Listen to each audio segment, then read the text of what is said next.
Sveiki, kaip bėga jūsų savaitė. Simuliatorių lenktynių pasaulyje šiandien skamba ir Lietuvos vardas.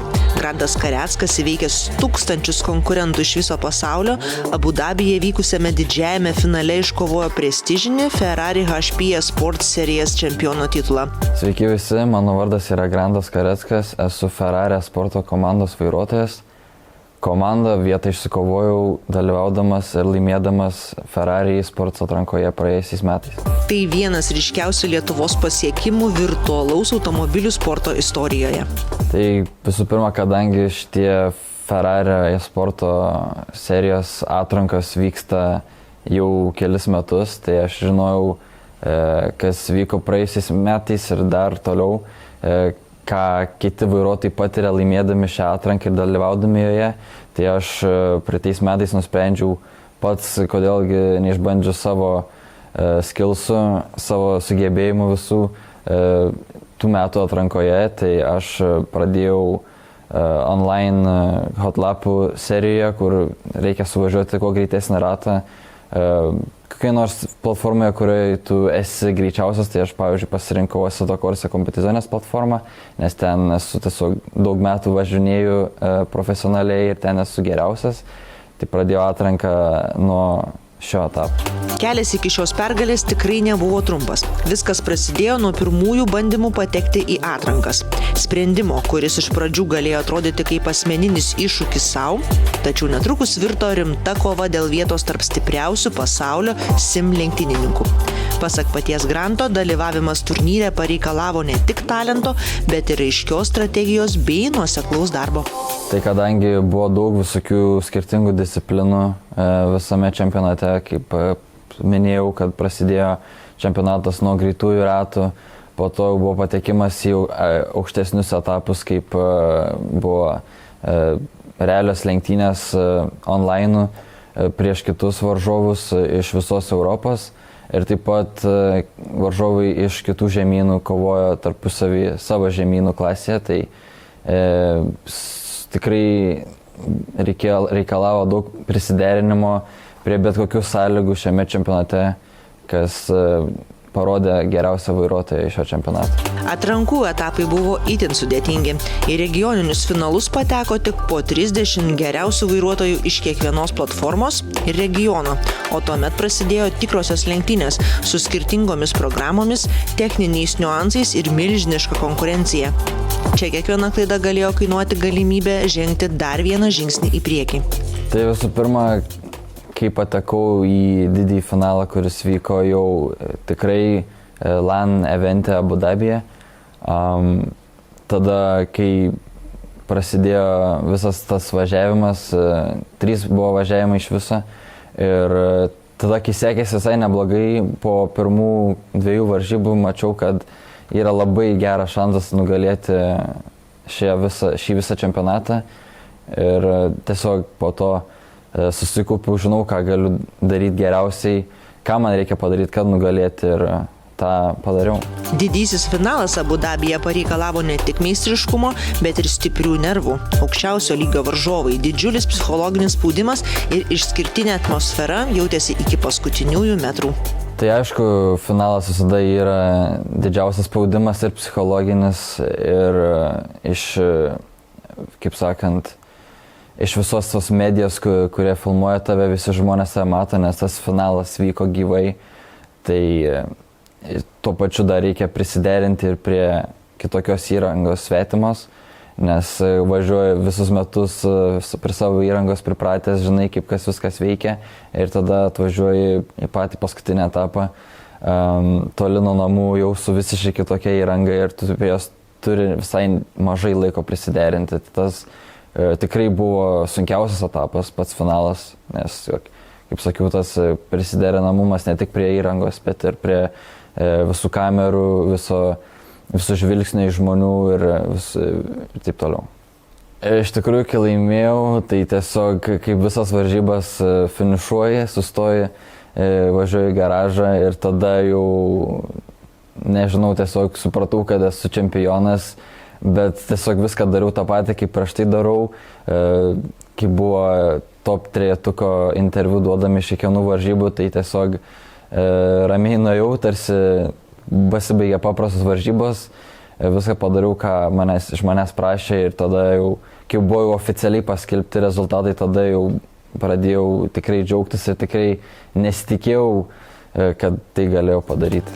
Pergalės akimirka tapo nepamirštama. Čempiono trofėjų Grantui įteikė Formulės 1 lenktynininkas Charles Leclerc. Tai iš tikrųjų buvo nuostabu, kai pirmą kartą pamačiau ateinantį, lipantį laiptais į viršų link manęs. Prieš tai dar mes su juo pašnekučiavom, pasikalbėjom apie visą tą čempionatą, kaip viskas vyko. Ir tikrai buvo labai smagu, čia irgi, kaip galima skaityti, vieną iš prizų, susimatyti su viena iš geriausių Formulės 1 vairuotojų šiuo metu. Tai tikrai buvo įspūdinga ir nuostabu, ką gali padaryti tokie dideli simreisingo renginiai, kokių galimybių gali suteikti realybėje. Po šios pergalės jo gyvenime atsirado dar daugiau dėmesio, naujų galimybių ir kvietimų į įvairius projektus. Tai tikrai daugiau žmonių pradėjo mane sekti socialiniuose tinkluose, kas buvo tikrai visai stebėtina. Ženkliai padidėjo mano sekėjų skaičius ir visai nemažai žinučių sulaukiau visokių sveikinimų. Tai tikrai nesitikėjau, kaip sakiau, nes šiaip simreisingas nėra pats populiariausias dalykas pasaulyje. Tikrai yra daug daugiau lenktynių, kurios žmonės daugiau žiūri. Tai kad gaučiau tiek daug pasveikinimų ir pagerbimų iš žmonių viso pasaulio ir labai daug gavau pasveikinimų iš lietuvių, tai tikrai buvo stebėtina ir jo tikrai buvo nemažai susidomėjusių žmonių. Kadangi pasirašiau kontraktą su Ferrari sporto komanda, tai mane jie pakvietė į jų bazę Maranello mieste Italijoje. Ten buvo kaip Ferrari Factory, ten aš buvau, dalyvau kelias dienas, buvo visokių tai filmavimų, fotografijų, visokių ten trasos gidų, važiavimų su jų simuliatoriu ir šiaip apsidairimas ir matymas tas visos, kaip yra gaminami Ferrari automobiliai ir kaip visa ta komandos atmosfera atrodo pačioje Ferrari tikroje būstinėje. Taip pat dar buvau prie Ferrari testo trasos Fiorano, tai tikrai buvo labai įspūdinga pamatyti visą, kas vyksta tikroje Formulėje 1 komandai. Apie pirmosius žingsnius sim lenktynių pasaulyje ir kelią iki profesionalumo kalbėjomės ir su šturmanu bei simuliatorių erdvės Šiauliuose įkūrėju. Pasak jo, svarbiausia pradėti nuo pagrindų, ugdyti discipliną ir suprasti, kad net virtualus autosportas reikalauja tokio pat atsidavimo kaip ir realios lenktynės. Anksčiau visi jauni vairuotojai pradėdavo nuo kartingų, o šiai dienai yra labai puikia galimybė sportininkams jauniems pradėti nuo simuliatorių. Tai nemažai tų tokių lenktynininkų jau išėjo į rimtą sportą, kaip parodo ir ralis, ir žiedas, ir driftas.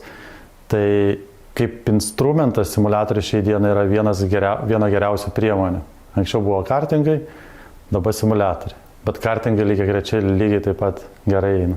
Tuo tarpu tradicinėme ralyje taip pat atsiranda naujų galimybių.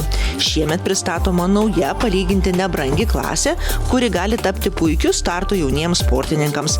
Apie jos potencialą ir galimybės įsilieti į autosporto bendruomenę pasakojo ralio atstovas Giedrius Šileikis. Kaip simuliatoriai gera pradžia, taip ir ralyje šiemet atsiranda nauja klasė, skirta visai pradedantiems vairuotojams su mažu biudžetu ir tikrai puikus pasirinkimas. Tai šiemet kaip tik tokie metai, mano, yra labiau orientuoti į mokinių mokymą ir turiu netgi vieną mokinį, su kuriuo pradėsim nuo šio sezono šioje klasėje ir važiuoti. Tai ieškome daugiau tokių prisidedančių, norinčių dalyvauti, tikrai nebrangi klasė, ypač smagumas atsiranda tada, kai klasės automobiliai yra kuo labiau standartiniai ir vienas į kitą panašesni. Tai labai daug pavyzdžių galim tam parodyti, kaip BMW Cupas atsirado, kaip SG klasės atsirado, sprinte. Tai tikrai įneša azarto, kai tie automobiliai labai panašus ir verda konkurencija.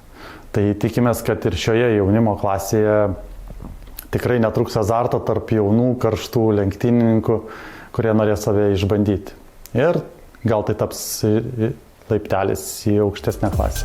Granto Karecko pergalė dar kartą primena, kelias į autosportą šiandien gali prasidėti labai įvairiai. Svarbiausia - aistra, nuoseklus darbas ir tikėjimas savo svajonę. Tai ką patarčiau visiems jauniems lenktynininkams ir siekiant ilgos karjeros, tai visų pirma, tiesiog pradėti važinėti, turėti noro važiuoti, tobulėti, lenktyniauti prieš kitus, gerėti.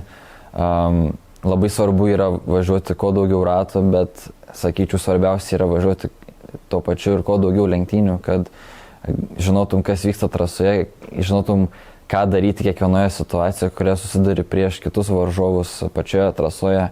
Aišku, važiavimas ir tobulinimas savo trajektorijų, stabdymų ir taip toliau yra labai svarbu prieš lenktynės pasiruošti, bet, sakyčiau, svarbiausia yra tas toks lenktynių, tas režimas, lenktyniavimas, kuris gali lemti labai daug ką varžybų pabaigoje.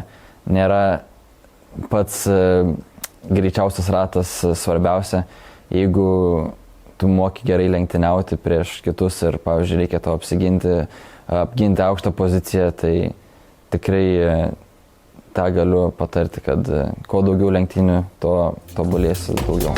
Ačiū, kad žiūrėjote ir iki kitų susitikimų.